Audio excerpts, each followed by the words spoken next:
Alright, hello everyone, my name is Shep, welcome back to the Butcher Circus. Today we are going to be watching a match between myself and Mr. D, and the match is already undergoing because I forgot to record the very first move. So we are both playing Randomizer teams, and well, obviously with Randomizer teams we both have very interesting setups. So the first move of the match was made by my opponent. There was just an uppercut onto my flagellant, that's why he's in position 3. And then, since the enemy Abomination was in position 3 and the Vestal in position 4, he just decided to go for a disorientating blast to get the Vestal both out of her preferred position and to most likely put the Demon in position 4, where he definitely doesn't want to be. So the thing about the setup that we have is that we got quite an interesting setup here. So the Musketeer has both debuff abilities, and I mean both debuff trinkets, and she also has smokescreen, which means we are going to be absolutely spamming the hell out of that smokescreen to prevent my opponent's backline from ever getting a crit, and also to prevent him from doing damage, most likely. So our Grave Robber here definitely doesn't feel too good, because she only has Pick to the Face and Flashing Daggers and Launch, and all those are good abilities. It doesn't really synergize too well with our team because it's doing some decent amount of stress. I would love to have Panic Darts on this Grave Robber, because Panic Darts is eternally a good ability no matter what trinkets you have, because it just does a lot of blight, it does damage, it does stress, it's just overall great. Since we don't have that, well, we're gonna have to do it what we have. And this flagellant here, we got a flagellant with, both the Crimson Hook and the Confessor's Gauntlet, so we're gonna do a lot of damage to bleed, to characters that are bleeding, and we're gonna bleed them really hard. But we don't have Punish, and we don't have Exsanguinate, we have Reclaim and Endure instead. We're never gonna use Endure, obviously, and we might use Punish and Exsanguinate, and I mean, we would definitely use Punish and Exsanguinate, but since we only have Rain of Sorrows, then you can see already that my reach in terms of damage is kind of limited to the enemy backline. Between this Musketeer having Smokescreen and the Flagellant only having abilities that hit the enemy backline, this is going to be pretty darn rough. It is going to be pretty rough. There's also Blinding Gas here, which is going to do a lot of stress with the trinkets that we have. And at this point, I was really happy that my opponent decided to de-transform and go for a pass instead of going for the immediate uppercut, because if I got uppercutted, I would probably get dazed as well, and that would mean that I would once again not have a chance of using my, not disorientating blast, but the blinding gas to get even more accuracy debuffs and more stress applied onto the enemy backline. And right now, with all the debuffs that I've applied to that Abomination, he probably won't even hit Riposte. I think he only has minus 40 accuracy so far, but that's gonna go down. That's definitely gonna go down. So the problem with this Musketeer here is that those of you that are wary will know that if she's the last character alive, then she will be unable to do anything because she doesn't have either sidearm or buckshot.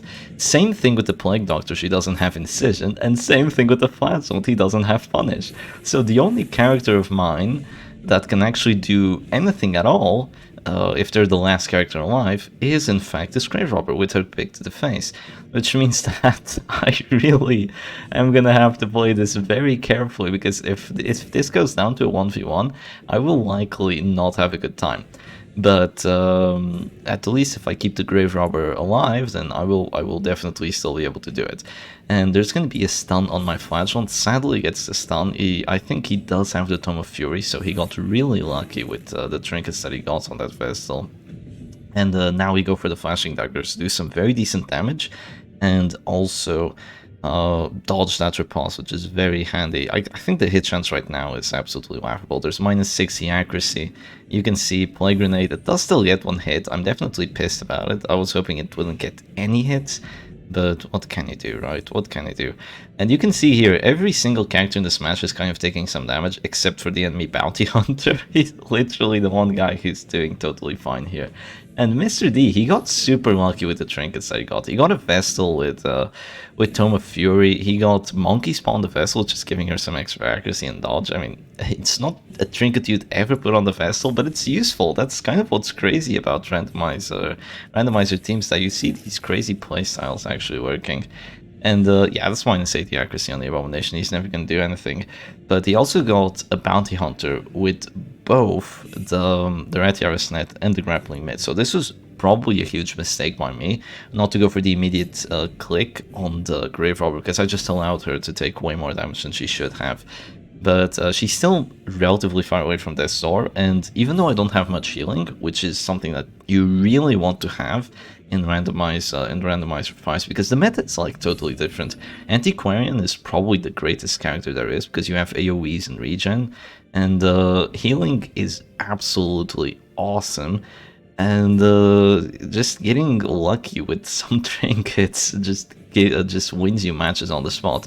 And if you have more healing than your opponent, then it's going to be really difficult for them to break through. And I decided to go for the Rain of Sorrows first because I wanted to do some extra damage, but that was probably a misplay. I could have gone for the Reclaim already, and Reclaim and Redeem are my only heals. And they're both pretty good heals, especially if I had gone to the Vamp Solution for the plus healing skills for the Redeem value. But having only Reclaim, having only a one single target regen, it doesn't do very much. So my opponent here just said 0% hit chance. When have you ever seen a 0% hit chance on an enemy flagellant? Yeah, only in randomized matches, really, I'm gonna have to say. So that Abomination, though, this is something that kind of sucks about these debuffs, that they only last for 2 rounds. And since they only last for 2 rounds, you can kind of just miss one move and then do something else, like a Repulse right now. You can do B-Smile, and even though you'll miss the B-Smile, you won't miss the Repulse after it, because, well, the 2 debuffs expire and then you have your entire accuracy back. So you can just go for something like that, and that's most likely what he's going to do. Also, in terms of his moves, he got really lucky on what he got on the Abomination. He got B-Smile, and B-Spile, let me think, it was B-Spile, Slam, and Rake. So he got a lot of the core moves, and of course you can always transform if you're if you're an Abomination. That's kind of the rules of randomizer teams. So if he's the last character alive, then yeah, he'll still be useless, but I don't think that's gonna happen, because we've kind of focused him down pretty hard. Maybe a mistake by me, but what can I do? What can I do? All I can do is spam smokescreen and all. I could have gone for the collar shot and the named shot earlier, but if I went for those kinds of plays, then there's still heals on the enemy side. There's 2 heals with their Vestal's direct heal ability, and also with the Plague Doctor's healing ability. Not to mention the amount of disruption that would probably make my mark not very useful. But yeah, I just decided to go for a stress game instead of trying to go for a damage game, well, because my other abilities kind of benefited way more from that. So I'm gonna drop a Blinding Ass here, more debuffs being applied, making sure that Vestal is less useful. And you can see plus 40% stress dealt with trinkets on this PD. It's nice, it's really nice. She does an insane amount of stress. There's gonna be a preemptive heal right now on the A-bomb. We get some max roll out of it. At the point, I just think to myself, I don't really care all that much. I don't think healing the Abomination here is gonna save him, and it's not gonna save my opponent either. Here you see me thinking, oh, I really want to go for the Rain of Sorrows, because it's gonna flick the Vestal, it's gonna make her take down to Death's Door, it's gonna make the Plague Doctor also take down to Death's Door with the bleed she already has, but then I think again, like, no, there's no way, I have to drop her Reclaim right now. There's no world in which I don't drop her Reclaim and keep this Grave Robber alive. I really, really need to do it. So even though she's taking some blight, and even though she might get hit right now, she will be fine. Thankfully, there's no Noxious Blast on that enemy PD, because if there was Noxious Blast, she could just hit my Grave Robber and then counter my regen. That would be horrible. But thankfully that's not going to happen. Right now I'm very limited on what I can do. What I really wanted to do right now, and what I've been wanting to do for the past 4 rounds, is to drop Panic Darts on the Bounty Hunter, but I don't have Panic Darts, so I have to drop a Pig to the face instead. And even though I have Gladiator Helm to make me more tanky, and what's it called, the Cloak and Dagger for the plus damage melee skills, I can't synergize with the stealth ability, like the stealth buffs that it gives, because, well, I don't have Shadow Fade. And the plus damage for melee skills is good, but Pig to the face is not a good ability. So yeah, just Pig to the face is a really horrible ability. You only bring it every time, because if you don't, then you won't have any move to use if you're the last character alive. So that really sucks. Right now I do still have the regen to keep me out of this store, and I will most likely be able to survive here. I'm thinking of using Toxin Trickery just to give me some dodge, but come on, as if the dodge can do anything. So I just decided to go aggressive. If that Abomination wasn't dazed, I would be in serious danger right now, because he could just go for another transform. Actually, he doesn't have transform anymore, he couldn't go for that. But thankfully we do get a dodge here, so I was saying that dodge was useless. I think I was very, very wrong. But we can go for a smoke screen right now. I'm gonna have to say This would be really, really difficult for my opponent to win if I had just one more heal. If I had the Musketeer's heal or if I had the Plague Doctor's healing, I would be absolutely fine right now because I would have regen, I would have direct heals, and I'm winning the stress battle overall. So I would be in an absolute advantage. But since I don't have those things, since I was kind of limited in terms of that, I'm gonna have to think outside the box here. So there's gonna be a Plague Grenade, misses both of them. There's really no point going for a heal. Going for the Disorientating Blast is just about the same accuracy, so just going for that Plague Grenade was probably the best thing he could have done. And now I'm gonna go for the Disorientating Blast on the Abomination because I think, well, I want to keep the Vestal out of position, out of the back, right? Because then she can use Divine Grace and all that. And let me tell you, that was probably the biggest mistake I could have ever done, believe it or not. I'm not going to spoil it right now, but it's going to come very, very soon, and you'll see. I'm going to drop a Rain of Sorrows here, because I feel like that was by far the best play, because, you know, just more damage on the Plague Doctor, more damage on the A-Bomb. A-Bomb is nearly dead right now, and that's really good for us. That is absolutely awesome. The Plague Doctor is probably going to try going for a heal. He can't go for Absolution, remember, because he doesn't have that move. He can go for something else. He decides to go for a Beast Smile just before he's gone. Misses one of them, which is great for us. Probably doesn't get the Blight either. Oh no, he did get the Blight, but the extra stress from the Act Out does make him go away. So right now, I have regen on the Grave Robber. None of my characters are afflicted. My backline is feeling a-okay so far, so I'm gonna have to say that this is looking really good. But there's one thing, that Vessel in position 2, she's absolutely gonna rock my world. You're gonna see that very soon. I'm gonna click the Musketeer here, I'm gonna go for a smoke screen, and I'm gonna hit that Plague Doctor. She's gonna get a heart attack out of it, which is gonna put her in a really dire position, because if she doesn't heal herself, I can cause another heart attack with Plague Doctor, and she's gonna be gone. And in terms of this Flagellant, I could also drop a Rain of Sorrows, but getting the kill chance is unlikely, and you don't do quite enough stress. So that Plague Doctor is going to do another action before she's gone. Surprisingly, doesn't go for the self heal to try and disrupt me for a little while longer. I can't remember if I go for the Disorientating Blast or Blinding Gas here.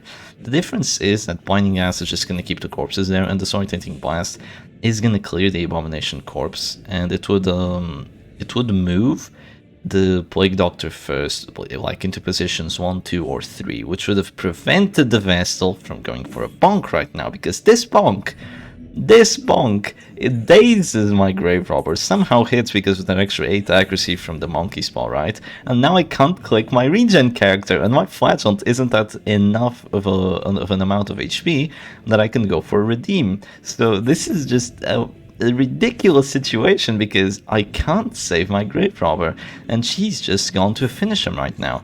Sadly, we don't get to resist because there was no finisher on the Bounty Hunter. It was only a 75% chance of getting the kill. I didn't get the dodge either, but that's just kind of how it goes. There was Rapturous, and the thing is, I couldn't even go for a Punish or an Exsanguinate to kind of just try doing some pressure. Like, I only have Rain of Sorrows, I can't do anything. All I can do is be a support character, and I failed at my supporting duties because I didn't have the Redeem available at that time. So that's not fun. But in terms of how this is going right now, that Vestal is pretty close to dying. She's not at a huge amount of stress. She's like at 120, so it's not going to be that easy. And she does still have like half her HP amount, but that Bounty Hunter is the real danger. That Bounty Hunter is a real danger because he's a finisher character. If you have finishers in randomized teams, it's also really strong. These finishers just give you kills that you normally wouldn't, that you normally take like 4 actions to get them guaranteed. Since you don't have really optimized teams, if you're forced to play damage instead of stress, well, first, you're going to have to deal with healing characters. If there's a lot of healing characters, then you're going to have a hard time. If there's not a lot of healing characters, then you're going to have a really good time. Especially if you have finishing characters like a Bounty Hunter, and if you get the finish him ability, because of course you might not get it. But if there are characters that can finish yours reliably, and you don't have a lot of heals, you need to deal with those characters. Sadly here, I don't have Smokescreen, I don't have Bola either. There just isn't much I can do. I can go for a name shot right right now, it's a 22% chance of getting a crit. I can also go for a mark and then go for a shot, which is also going to reduce the dodge on that vessel. I decide to go for a mark and then go for a shot because it's going to give me a higher chance of getting the crit. It's going to give me a confirmed chance of doing enough damage, so I just think that's the best idea right now. There's going to be a finish him on my flagellant, and the thing is, since I couldn't clear stun, since I couldn't heal him out of that store, since, well, he's the only healing character I have, he's probably going to die to the enemy bounty hunter now. So the bounty hunter is going to drop to this store, which means I'm going to have the chance of killing him, but there's going to be a finish him on my flagellant, gets 70% death blow, so not having that finisher isn't doing much of a difference. And right now, what are you doing, Shep? I'm going to go for an aim shot instead of going for the killing shot on that bounty hunter, so kind of a weird play. I guess I just wanted to get the hit before I couldn't, you know, I wanted to get that aim shot through before I got stunned, and that's definitely what's gonna happen. I'm gonna get stunned here. That's like the only play that's reasonable. And if I had buckshot right now, I would be absolutely vibing, because I could just start getting double hits on those death blows, and eventually I'm gonna get a stun resistance, and I would be absolutely chill here. But as long as those corpses stay in positions 1 and 2, I should still be able to hit the enemy characters. No, Shep, don't do it. Oh, you monkey. I'm trying to kill the Vestal before killing the bounty hunter. I should have just gone for a Noxious Blast on that bounty hunter. Just try rolling for the death blows already. I don't do quite enough stress to that Vestal. So her having like 120 stress a while ago just meant that it wasn't enough for me to kill her. And now the bounty hunter, despite being at this store, gets to finish him for just enough damage on my musketeer at a point where, well, she's definitely in danger. Right now, I just decide to go for a Noxious Blast. I go for it because it has more crit chance. I would, you know, the Sorting Blast can't get crits. And now I just have to hope that the bounty hunters at this door, I still have 2 characters. My musketeer can resist a death blow, my plague doctor has a lot of Noxious Blasts, and the musketeer doesn't resist a death blow, sadly, but the plague doctor stays alive. She stays alive and she has 3 characters, but she just wasted one of her actions. These actions are very important, people, because once those corpses go away, I can't kill that bounty hunter anymore. I need to kill him. I'm on a huge timer right now. The timer is ticking. The flagellant corpse isn't going to be here for long. The musketeer corpse is going to be here for another 4 rounds. She died round 10. And since she died round 10, by round 15 she's going to be gone. But she might be gone sooner because my opponent isn't dumb. He knows that too. He knows I don't have incision. So we are going to roll for a 15% chance of getting a death blow. Sadly, I don't get it. And we roll for abusive on the afflictions, which is even more damage to kill my musketeer corpse faster. And sadly, abusive doesn't have a chance of, you know, doing that much stupid things when there aren't other characters around. So I move forward here, which is again horrible because the flagellant corpse is going to go away, but I go for another Noxious Blast. It doesn't work, and because I moved forward, now I'm going to have to move back if I want to get the kill, but there goes the finish him on the musketeer corpse, and I'm just forced to go emboldening vapors on myself with this full HP plague doctor. The bounty hunter already 2 death store takes down. And here I'm just in denial, just clicking emboldening vapors, hoping that abusive has a hidden 1% chance of hitting himself that none of us knew about. Hoping that plague doctor, her affliction, can make her actually use the freaking dagger that's on her hand, so she can actually just lightly graze that bounty hunter and wipe him from the match, but that's not gonna happen. Sadly, the game isn't built that way. Even though she has the literal knife on her hand, she does not know how to use it because she doesn't have the incision skill. Here, Mr. D kind of toys around with me a little bit, going for a punch, kind of just to punish me for not surrendering already. It's like, come on, Shep, let's get this over with, you crazy bastard. And now he's gonna go for the finish him once and for all. I survive, but it's far too late to survive finish him death blows. The other 3 characters didn't, and even though the plague doctor did, it's not gonna matter because she's gone now. So anyway, I hope y'all enjoyed that match. I very much didn't, but I mean, I kind of did, because randomizer matches are absolutely insane, and this is really what we're looking forward to when you play with these kinds of teams. So I hope y'all enjoyed the match, and I'll see you again another time. Cheers.